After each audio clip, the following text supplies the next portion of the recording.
The twin suns of New Dawn Colony rose over the curved glass of the eastern biodome. Their golden light spilled across the gardens and walkways, catching the silver trim of the habitat towers. Commander Elias Varon stood on his apartment balcony watching the colony wake. He had been stationed here for 3 years, but the sight still filled him with pride. New Dawn was humanity's first fully self-sustaining world outside Sol, and he had worked hard to help keep it running. Inside, the sound of soft humming came from the kitchen. His son, Jace, was carefully lining up nutrient packets on the counter. Jace was 14 and preferred things neat, quiet, and predictable. He had a gift for noticing small details, patterns that others missed. That was why he liked to walk the observation corridors alone, studying the shifting light on the dome walls, the way the service drones moved in sequence, and how people's footsteps echoed differently depending on where they stood. Today was a free day from the colony's learning center, and Jace wanted to explore the outer plaza where the hydroponics district met the transit hub. Elias knew his son's habits well. He liked to stand near corners, not to hide, but because it made him feel safe while he watched everything happening around him. Elias simply told him to stay within the public zones and check in through his wristcom every hour. The morning passed quietly.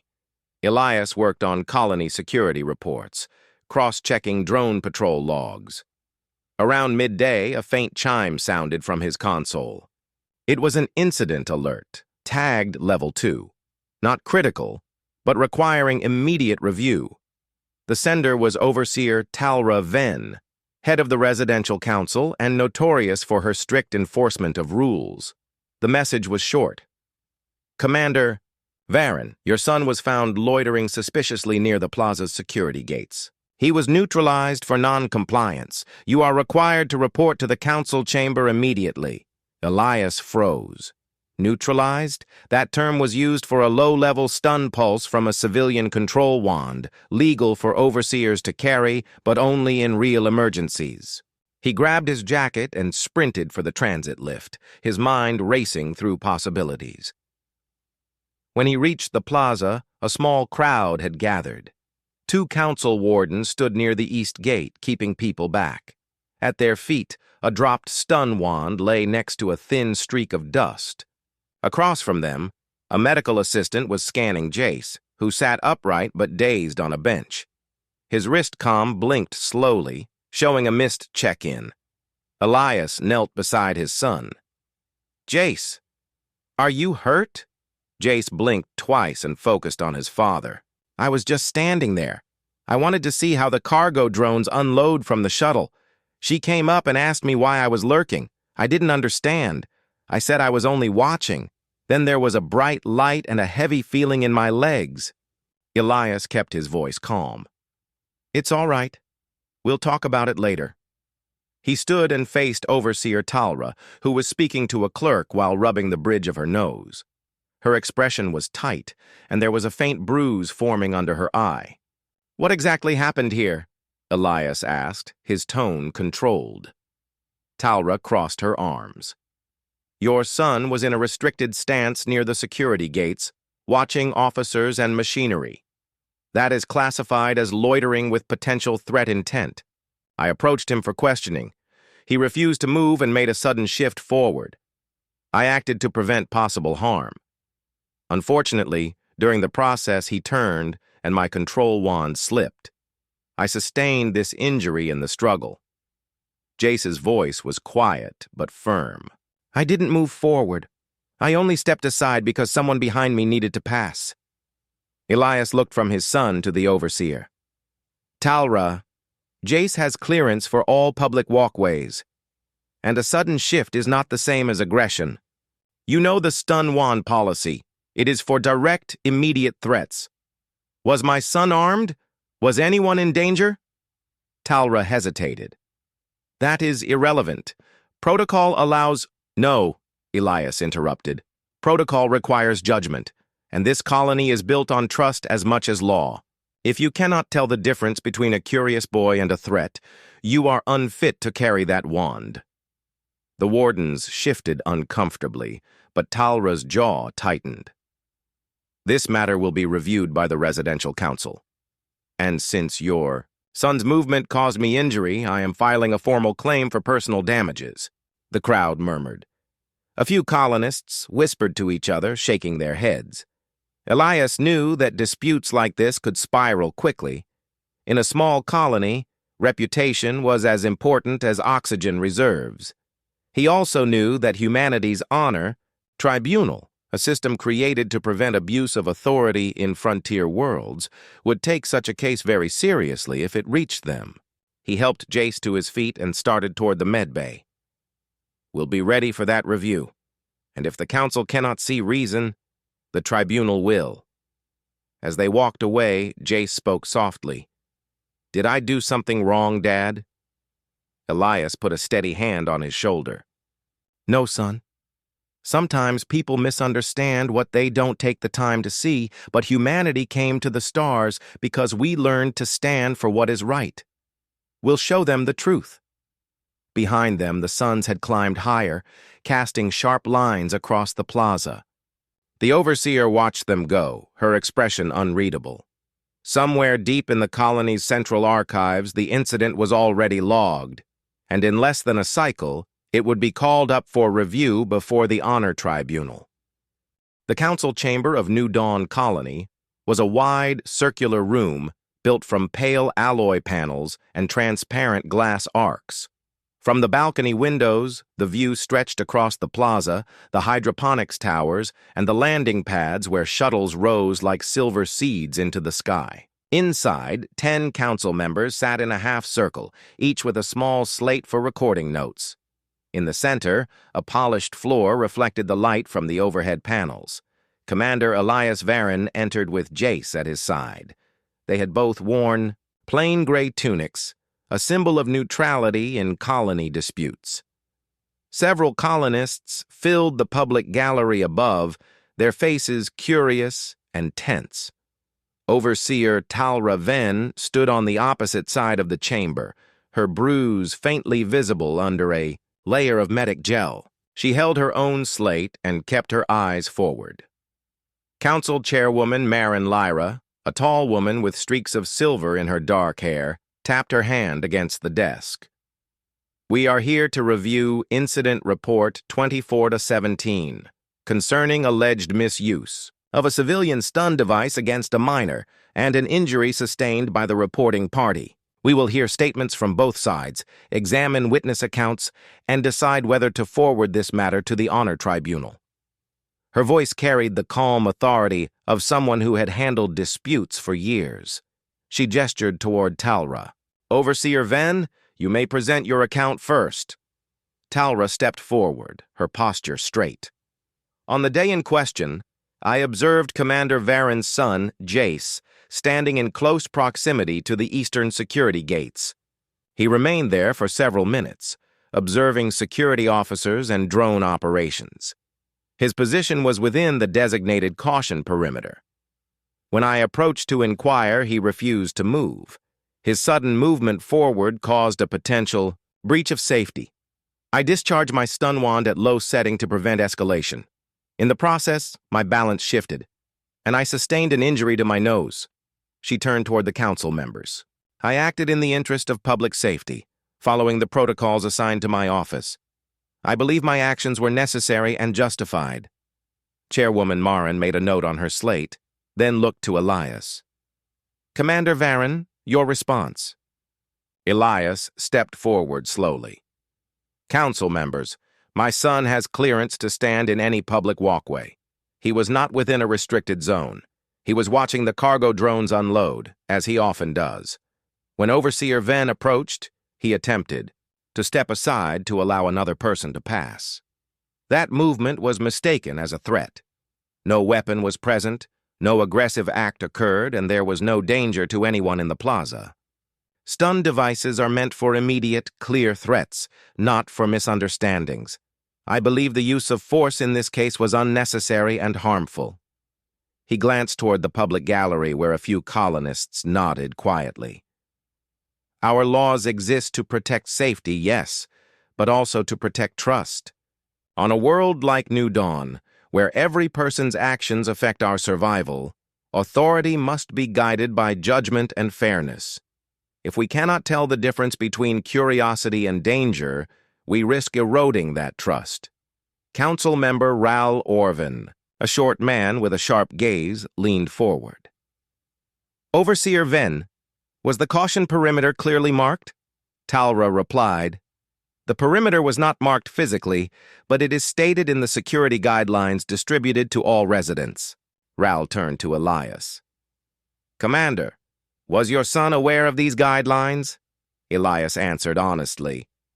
He has read them with me, but the caution perimeter near the east gate has no visible markers. My son knows not to enter restricted zones, but he believed he was in a public area. Another council member, Saren Kott, adjusted her slate. We have a statement from Warden Pev, who was present at the time. It reads, the boy stood quietly near the corner. Overseer Venn approached and asked him why he was there. The boy replied that he was watching drones. He stepped sideways when a trader carrying crates passed behind him. The overseer activated her wand immediately afterward. Warden Pev also confirms there was no sign of a weapon or hostile intent. A low murmur spread through the public gallery. Talra's expression tightened, but she said nothing. Chairwoman Marin tapped her desk again. Overseer Venn, the guidelines allow stun. Device use only when an individual poses an imminent threat to life or essential operations, based on the witness account. It is unclear whether such a threat was present. Talra's voice was steady but tense. With respect, Chairwoman, imminent threats do not always appear obvious. On a frontier world, hesitation can be costly. Elias met her gaze. True, but so can acting without cause. We came to this world not just to survive, but to build a society worthy of humanity's best values. That means using power wisely. Marin nodded slowly. The council will recess to consider whether this case meets the threshold for referral to the honor tribunal. She struck the desk with a soft chime, signaling a break. Elias led Jace to a bench outside the chamber. Through the open doors, they could still hear the faint buzz of voices. Jace looked at his father. Dad, why would she say I was dangerous if I wasn't? Elias kept his voice calm. Sometimes people see danger because they expect it, not because it's there. The important thing is that the truth is being spoken now. They sat in silence for a moment until a shadow fell across them. It was Councilmember Saren Kott. She glanced around before speaking quietly. Commander, the council is divided. Some want to settle this here. Others believe the tribunal should see it. The tribunal's decisions carry weight across all colonies. If they rule in your favor, it will set a standard for how authority can act toward civilians, especially young ones. Elias nodded. Then that is where this must go. Inside, the chime rang again. The council members filed back to their seats. Marin rose. After review of the statements and witness accounts, the council finds sufficient grounds to forward this case to the honor tribunal. This matter will be heard in the Central Dome within one cycle. Both parties will prepare their evidence and arguments. The decision caused a stir in the gallery. Elias felt Jace straighten beside him, a mix of nerves and relief in his posture. Talra gave a sharp nod, as if accepting a challenge. Outside the chamber, the colony air felt cooler. The suns were beginning to sink toward the horizon, casting long shadows over the plaza. Jace looked at the towers in the distance. Is the tribunal fair? Elias placed a hand on his son's shoulder. The tribunal was created so that no one person's power can outweigh the truth, and humanity stands strongest when the truth is clear. They walked toward home, unaware that news of the case was already spreading through other colonies in the sector. By the time the suns rose, again, many eyes, human and alien alike, would be watching New Dawn. The central dome of New Dawn Colony stood like a great silver sphere at the heart of the settlement. Inside, its vast chamber could hold thousands, but it was rarely full. Today, people came from across the colony to see the honor tribunal in session. The tribunal was not part of the regular council. It was an ancient system, brought from Earth to ensure fairness in the far reaches of space. Its judgments were binding across all human colonies, and once given, no local authority could overrule them. Elias and Jace arrived early. They stood on the marble-like floor beneath the dome's high glass, sunlight pouring through and painting the space with gold.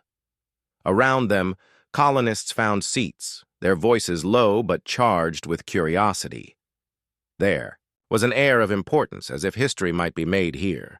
At the far end of the chamber was the tribunal dais, raised high and shaped in a sweeping arc. Behind it stood three figures, each wearing the white and blue robes of their office. In the center was Justice Ardon Vale, tall and broad-shouldered, with calm gray eyes. To his right was Justice Mela Rin, a woman known for her precise reasoning. To his left was Justice Tovin Carr, who had once been a captain in the Frontier Defense Forces. When the signal bell rang, the murmurs faded. Justice Vale's voice was steady and deep. This tribunal is called to review the matter of civilian authority, the use of control devices, and the protection of individual rights on New Dawn Colony. Both parties will speak, evidence will be examined, and witnesses heard. The decision will be recorded in the archives of the Human Alliance. Talra Ven stepped forward first. She bowed slightly toward the dais. Honored tribunal, my actions were in defense of public safety. The boy was in an area close to critical security equipment. His behavior was unusual. In such moments, I am trained to act quickly. Delay can lead to danger. I regret the outcome, but I acted according to my understanding of protocol. Justice Rin asked. Was the area clearly restricted? No, Talra admitted. There were no visible markers, but the guidelines define the space as a caution perimeter. Justice Carr leaned forward. A caution perimeter is not the same as a restricted zone. You are aware of that distinction, Overseer? Yes, but the risk. Risk must be measured, not imagined, Carr said. Continue. Talra pressed her lips together but finished her statement. She handed over her slate with the incident log and her personal notes. Elias stepped forward next. Jace remained behind him, sitting quietly on the bench reserved for family. Elias bowed to the tribunal. Honored justices, my son was not in a restricted area. He was watching the unloading of a shuttle, as he often does. He stepped sideways to let another pass. This was mistaken as a threat. A stun wand was discharged at close range without any clear and present danger. He placed his slate on the evidence table. I submit the warden's statement and the plaza surveillance recordings. They will show there was no aggressive movement, no attempt to breach security. Justice Vale signaled to the clerk. The chamber dimmed slightly as a projection appeared in the air above the dais.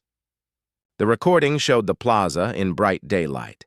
Jace stood near the east gate, hands loosely at his sides, his eyes following the drones.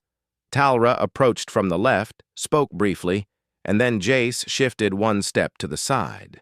In the same instant, the stun wand activated, a flash of light striking his shoulder. Talra stumbled as the wand dropped, her hand moving toward her face.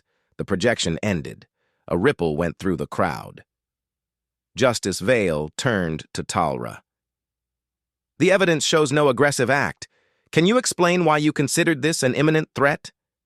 Talra hesitated. It was his stillness. It reminded me of incidents from my earlier service.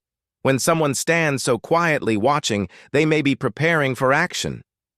Justice Rin said, Observation is not a crime. If we punish curiosity, we punish learning itself. Elias spoke again. We humans came to the stars with the promise of building something better. On Earth, Our ancestors fought long and hard to give each person the right to stand without fear when they have done no wrong. We carry that promise with us here. Authority is a tool to serve people, not to control them without cause. From the gallery, a voice called out, "Hear, hear!" and was quickly hushed, but the sentiment spread through the room. Justice Vale raised a hand. "Let us hear the boy himself." Jace stood, his movements careful but steady. He spoke in a clear voice. "I like to watch the drones because they move in patterns. I was not hiding. I did not mean to make anyone afraid. I only stepped because a man with crates was behind me. Then the light hit me, and my legs felt heavy." Justice Carr studied him for a moment. "You speak plainly. Did you know the area was a caution perimeter?" "No. I thought it was part of the plaza." Justice Vale nodded. "You may sit." The tribunal conferred quietly for a few minutes, their words too low to hear. Then Vale addressed the chamber. "The Honor Tribunal has found that the use of the stun wand was not justified under the protocols of the Human Alliance. We further find that the lack of visible markers in caution perimeters creates room for misunderstanding and must be corrected across all colonies." He looked at Talra. "Overseer Ven, your authority remains, but you are suspended from carrying a control device for 1 cycle. You will also oversee the marking of all caution zones in your district." Then he turned to Elias. "Commander Varen, your son acted without malice or violation. The record will show this, and any claim against him is dismissed.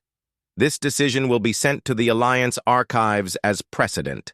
The crowd stirred again, this time with a low wave of approval. Justice Vale's voice carried over it.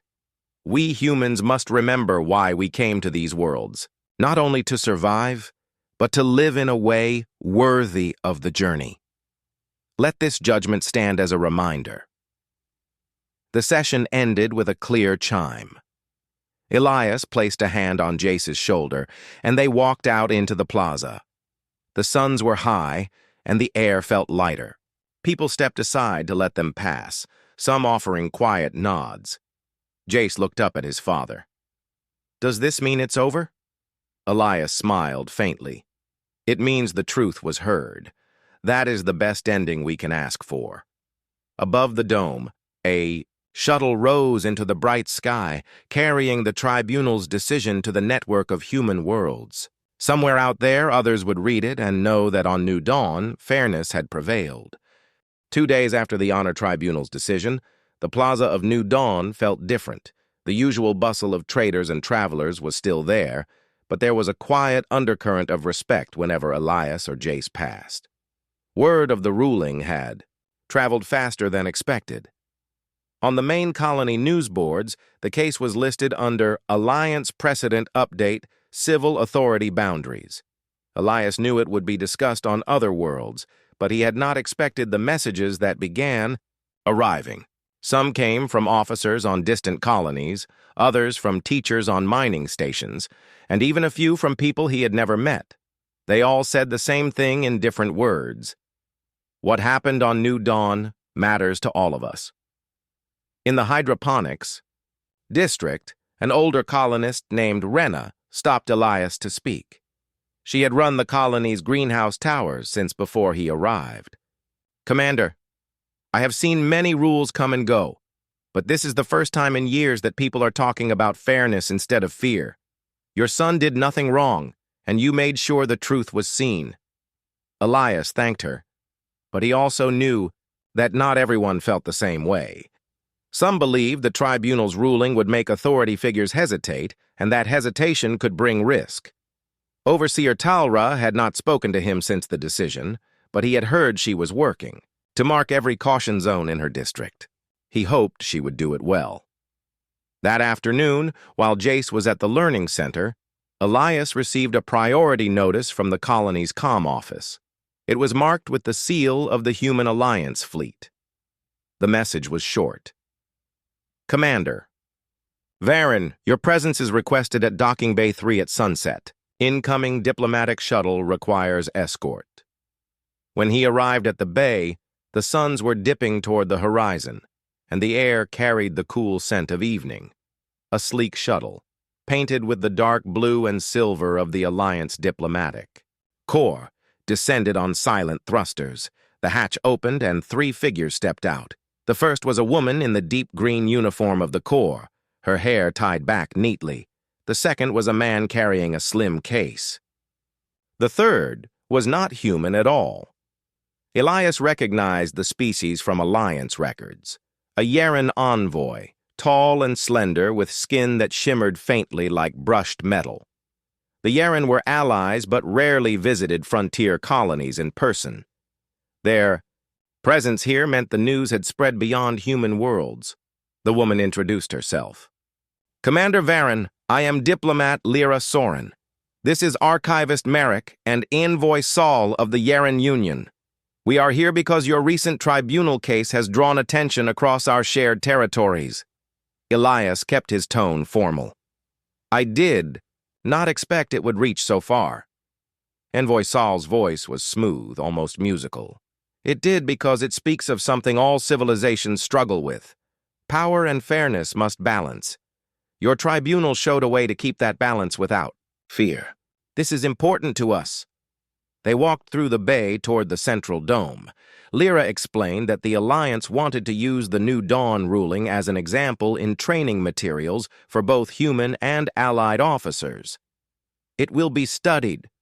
Commander, the idea that a person, even a young one, can stand without guilt if they have done no harm, this is worth spreading. In the plaza, a small group of colonists had gathered when they saw the visitors. Among them, Jace had just returned from the learning center and spotted his father. His eyes widened when he saw the Yaren envoy. Saul noticed the boy and inclined his head in greeting. You must be Jace. You were at the center of this matter, yes? Jace nodded carefully. I was just watching the drones. Saul made a soft sound that might have been a laugh. In my people's language, we have a word for that. Lorethi. It means to see with patience. It is a valued skill. Jace's posture relaxed. I like seeing how things work. The drones move in patterns. Saul's silvered eyes seemed to brighten. Then you understand more than you know. Patterns tell truths that words cannot. Elias watched the exchange, aware that this moment would stay with his son. The visitors were not here to judge, but to learn. That was rare and valuable. As the evening light deepened, the group entered the central dome where a formal reception had been prepared. Colony officials, council members, and a few chosen citizens attended. Overseer Talra was there, standing near the edge of the room. Her expression was reserved, but she gave a slight nod when Elias caught her eye. It was not an apology, but it was perhaps the first sign of a shift. Lyra spoke to the gathering. We come here not to reopen the case, but to recognize its meaning. This colony showed that law and justice can work together. That is the kind of example our alliance needs, especially in places where trust is fragile. Saul added, among my people there is a saying, the smallest shadow can teach the largest star. Your colony's judgment was small in scale, but its light has reached far. The reception ended with the signing of a formal record, stating that New Dawn's case would be added to both the Human Alliance archives and the Yaren Union's record of interspecies agreements. Elias placed his name beside the others, feeling the weight of the moment. Later, walking home with Jace, the stars were sharp against the dark sky. Jace asked, do you think they'll really remember this? Elias looked up at the constellations. I think they already have. And sometimes, Jace, that is how history is made, not by the biggest battles, but by the moments when someone says, this is what is right. They reached their apartment, and from the balcony, the lights of the colony spread out below. Somewhere beyond those lights, shuttles carried their day's visitors back to orbit, taking the story of New Dawn to places Elias had never seen. He had the feeling that this was not the end of their involvement in larger events. It was only the first ripple. A week after the visit from the Alliance diplomats and the Yeren envoy, life on New Dawn began to return to its usual rhythm.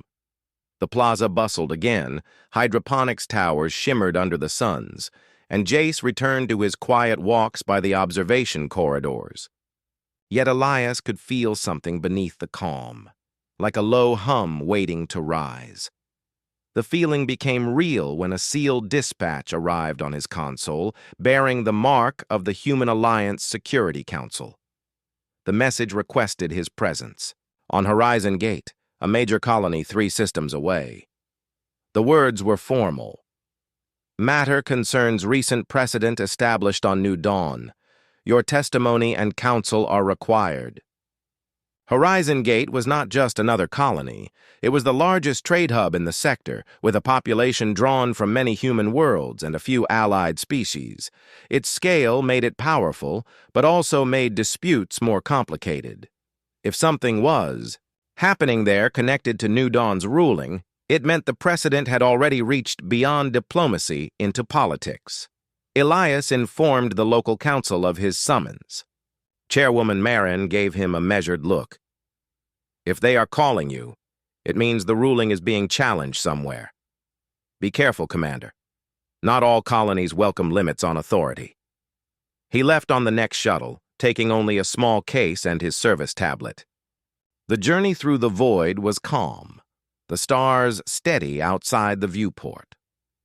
Elias reviewed the New Dawn records, noting how many times the case had been accessed from other colonies. Horizon Gate had viewed it more than any other. When he arrived, Horizon Gate's docking bay was a storm of motion. Cargo skiffs darted between towering cranes, traders called out prices in dozens of accents, and security patrols moved in tight formation. The air carried the scent of metal, fuel, and spices from 100 worlds. A young officer met him at the bay and guided him to the central governance tower. Inside, the council chamber was larger than New Dawn's entire plaza, with walls covered in shifting holographic displays of trade flows and security reports. Governor Relas Tern, a tall man in dark formal attire, greeted him. His tone was polite but firm. Commander Varen, your tribunal case has stirred debate here. Some see it as a model for fair governance. Others see it as a risk that weakens authority. We are on the edge of a crisis, and your presence may decide how we step forward. Elias asked. What is the crisis? Relas gestured to one of the displays. A grainy recording played, showing a small crowd gathered outside a cargo inspection bay. Security officers confronted a merchant who refused to move from a marked lane. The officer used a stun device, and the merchant fell. The footage spread quickly, and now traders from several worlds were demanding changes to Horizon Gate's enforcement rules. They point to New Dawn as proof that our actions are too harsh, Relas said. Our officers say that hesitation here can lead to smuggling, sabotage, or worse. The port is the heart of this colony. If order fails here, it fails everywhere. Elias listened carefully. The tribunal ruling was not against authority itself. It was against using force without a clear threat. If you apply that here, it means your officers must act with reason before action. Relas frowned. Reason can be slow. Reason can also prevent mistakes that cost trust, Elias replied. The debate was not just in the chamber. Outside, the main plaza of Horizon Gate was filled with traders holding banners calling for fairer inspections, while security officers stood in rigid lines nearby. The atmosphere was tense but not yet violent. Later that day, Elias was invited to speak at a joint council session that included both government officials and representatives of the trading guilds. The chamber was full, and the murmurs of the crowd felt like a low tide pulling in and out. Elias spoke clearly. On New Dawn, a decision was made not because someone wished to weaken authority, but because authority must be built on trust. When people believe rules are applied with fairness, they cooperate more freely. When they believe rules are applied without care, they resist, and resistance can create the very danger we fear. One of the guild leaders, a wiry man named Caro, leaned forward. You say fairness builds cooperation, but what if fairness is seen as weakness? Elias met his gaze. Fairness is not weakness. It is strength that does not need to shout. In my case, my son was not a danger, but he was treated as one. The ruling said that was wrong. If your officers act with judgment, then when they do use force, people will know it was needed. That is power with legitimacy. The words sparked quiet discussion across the chamber. Not all were convinced, but the idea had landed. After the meeting, Elias walked through the port's lower levels. He saw traders talking in tight groups, officers checking equipment with extra care, and children watching cargo drones with the same quiet fascination Jace had back on New Dawn. It reminded him that these moments were not just about policy. They were about how ordinary people lived and felt every day. The following morning, Relas met with him again. The council is not yet united, but your words have calmed the immediate tension. The guilds have agreed to meet with the security office to review inspection procedures. I cannot promise change overnight, but you have shifted the direction. Elias nodded. Change does not come in a single day, but the first step matters. Before he left Horizon Gate, Elias sent a message to Jace. It was simple. Our example is working. Even far from home, people are listening. As his shuttle lifted from the docking bay, the view of Horizon Gate spread out below, a vast living machine of trade, ships, and voices from across the stars. Somewhere down there, conversations were still happening about what was right and how to balance power with fairness. Elias had the sense that the New Dawn ruling would not stop at Horizon Gate. The ripples were spreading, and sooner or later, they would reach places where the stakes were far greater than one colony's policy. The summons to Elias came without warning. It arrived late at night, a coded message from the Alliance High Council. The text was brief. Proceed to Meridian's Reach immediately. Situation concerns New Dawn precedent. High risk of collapse. In local governance. Meridian's Reach was unlike New Dawn or Horizon Gate. It was an old mining colony built on a rocky world near the edge of Alliance space. The population was a mix of human settlers, contract miners, and a small but permanent community of Draylen, a reptilian species that had joined the Alliance only a decade ago. Relations between the groups were often tense. Resources were scarce, and trust was even scarcer. When Elias arrived, the atmosphere was thick with tension. The streets were dusty, lit by dim lamps strung between metal towers, miners in heavy. Work gear passed quickly, avoiding eye contact. Small groups spoke in hushed voices at the corners. In the distance, the mining pits glowed faintly under the harsh lights, a reminder of the work that kept the colony alive. At the port, Elias was met by a young officer named Kira Holt. Her uniform was creased from long hours, and her voice carried the edge of someone under pressure. Commander Varen, I'm glad you came. The situation is bad. A Draylen youth was stunned during a patrol inspection last week. The patrol claimed he was in a restricted supply area. Witnesses say he was just waiting for a friend. Now both the human miners and the Draylen community are demanding justice, each accusing the other of stirring trouble. Elias listened as they walked toward the governance hall. And they are citing New Dawn? Kira nodded. The Draylen elders have been holding up your case as proof that the stun use was wrong. The mining guild says it's different because the colony is unstable, and caution is necessary. The council is split. If they cannot agree soon, the Draylen may withdraw from the work crews. That will shut down half the mining pits, and the colony will collapse within months. Inside the governance hall, the council chamber was smaller than New Dawn's, but far more worn. The walls were lined with old comm panels, some flickering with static. Around the central table sat 8 council members, 4 human, 4 Draylen. The air was thick with distrust. Governor Sharn, a broad-shouldered man with dust in his hair, spoke first. Commander Varen, You've been called here because your case has become the weapon both sides are using. We need you to explain the precedent and help us find a path forward before this place tears itself apart." Elias stood at the center of the room. The New Dawn decision was about the careful use of authority. It said that force must only be used when there is a clear present danger. It was not about removing security, but about ensuring it is applied with fairness. If people believe the rules are applied without care, trust breaks down. Without trust, there is no stability. A Draylen elder named Vesrun leaned forward, his scaled brow ridged with tension. Our youth did no harm. He stood in a place he thought was safe. He was stunned without warning. This is not security. This is humiliation. A human minor representative, Corlin Jass, shook his head. You speak as if we live in peace here. This is a dangerous colony. Supply thefts happen every month. A patrol cannot hesitate. Elias met his eyes. And yet, hesitation is not the same as thinking before acting.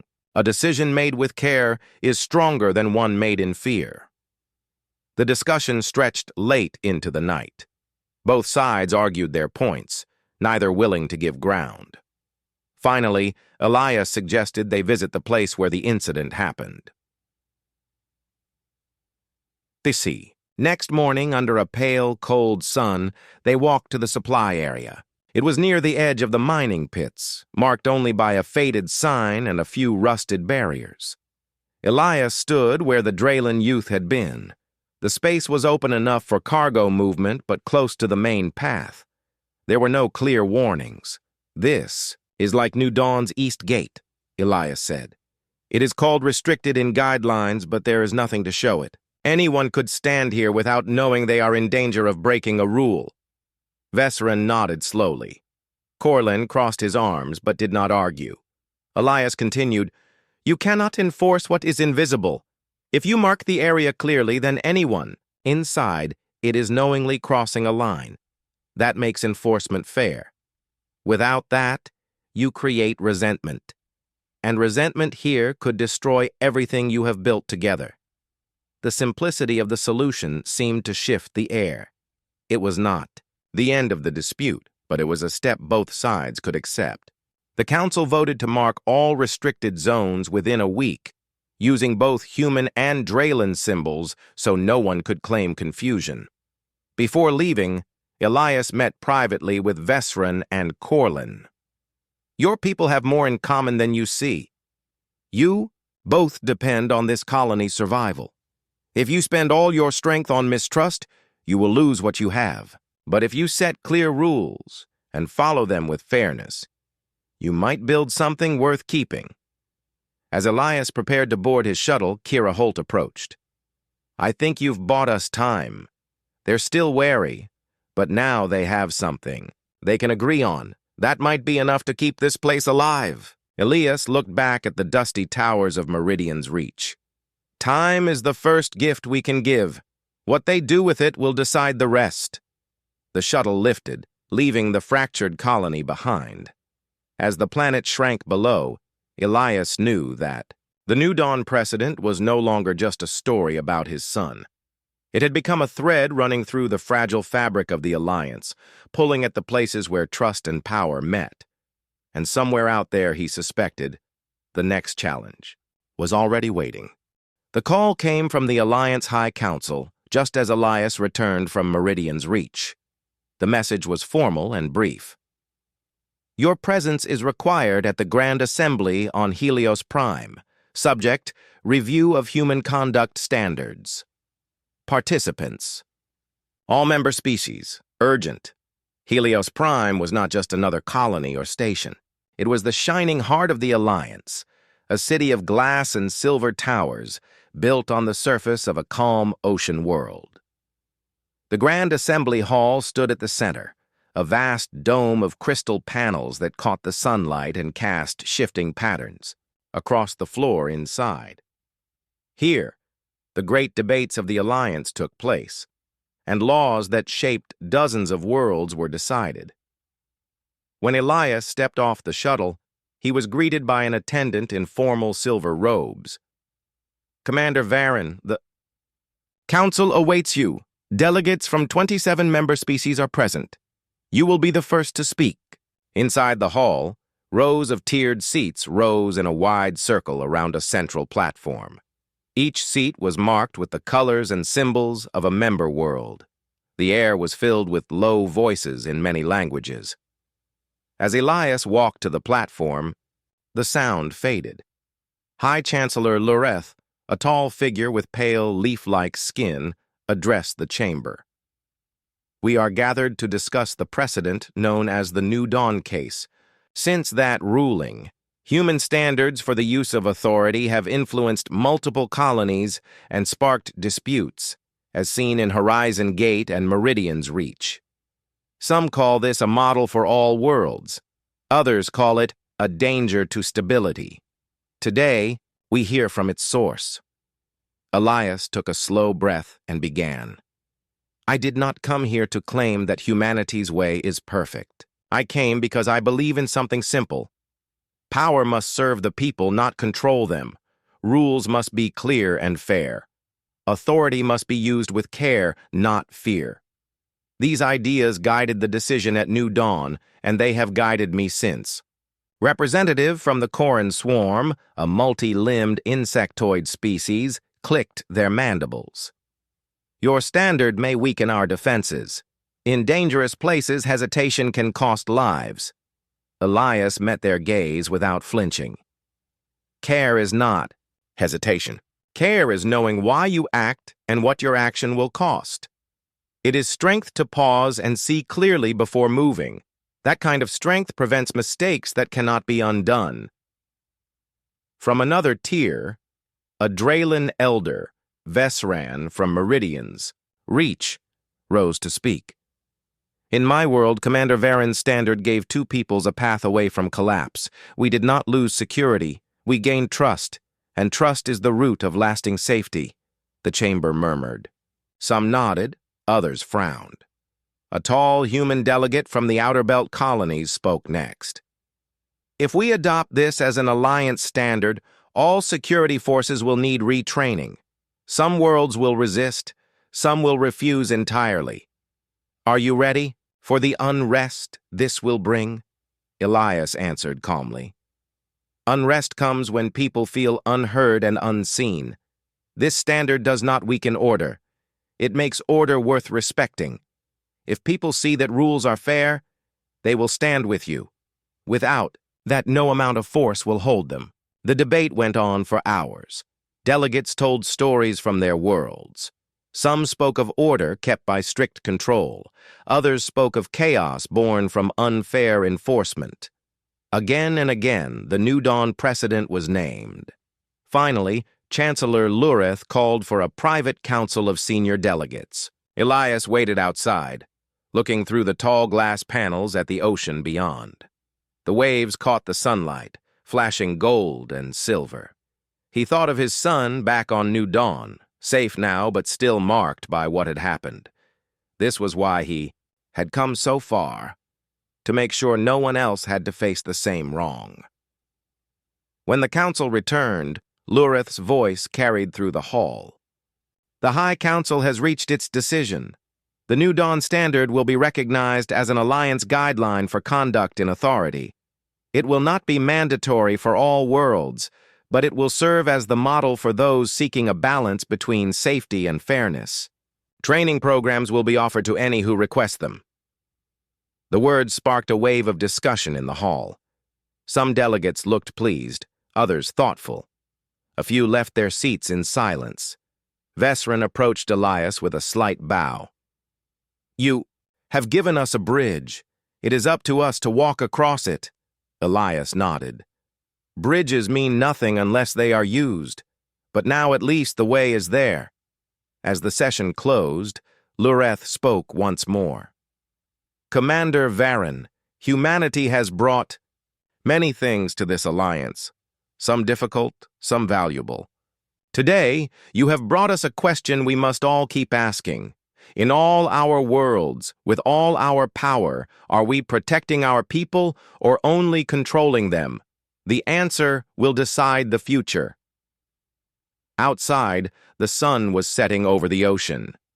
The crystal dome above caught the fading light, scattering it into 1,000 soft colors. Elias walked toward the shuttle bay, feeling the weight of the day lift slightly from his shoulders. He knew the decision was only the beginning. Guidelines were not laws, and change came slowly, especially across so many worlds. There would still be disputes, still be places where the standard was ignored. But now there was a choice, a visible path for those who wanted it. As the shuttle lifted from Helios Prime, Elias looked down at the shining city and the endless water beyond. In the quiet hum of the cabin, he thought of all the colonies he had seen: New Dawn, Horizon Gate, Meridian's Reach, each a small thread in the wide fabric of the Alliance. The threads were different, but they could still be woven together. Did not know what challenges would come next, but he knew humanity had made its mark. Not through conquest, not through fear, but through a simple idea carried across the stars, that power used with care could be stronger than any weapon. The shuttle turned toward the deep black of space. Somewhere far ahead, the next world waited. Elias was ready.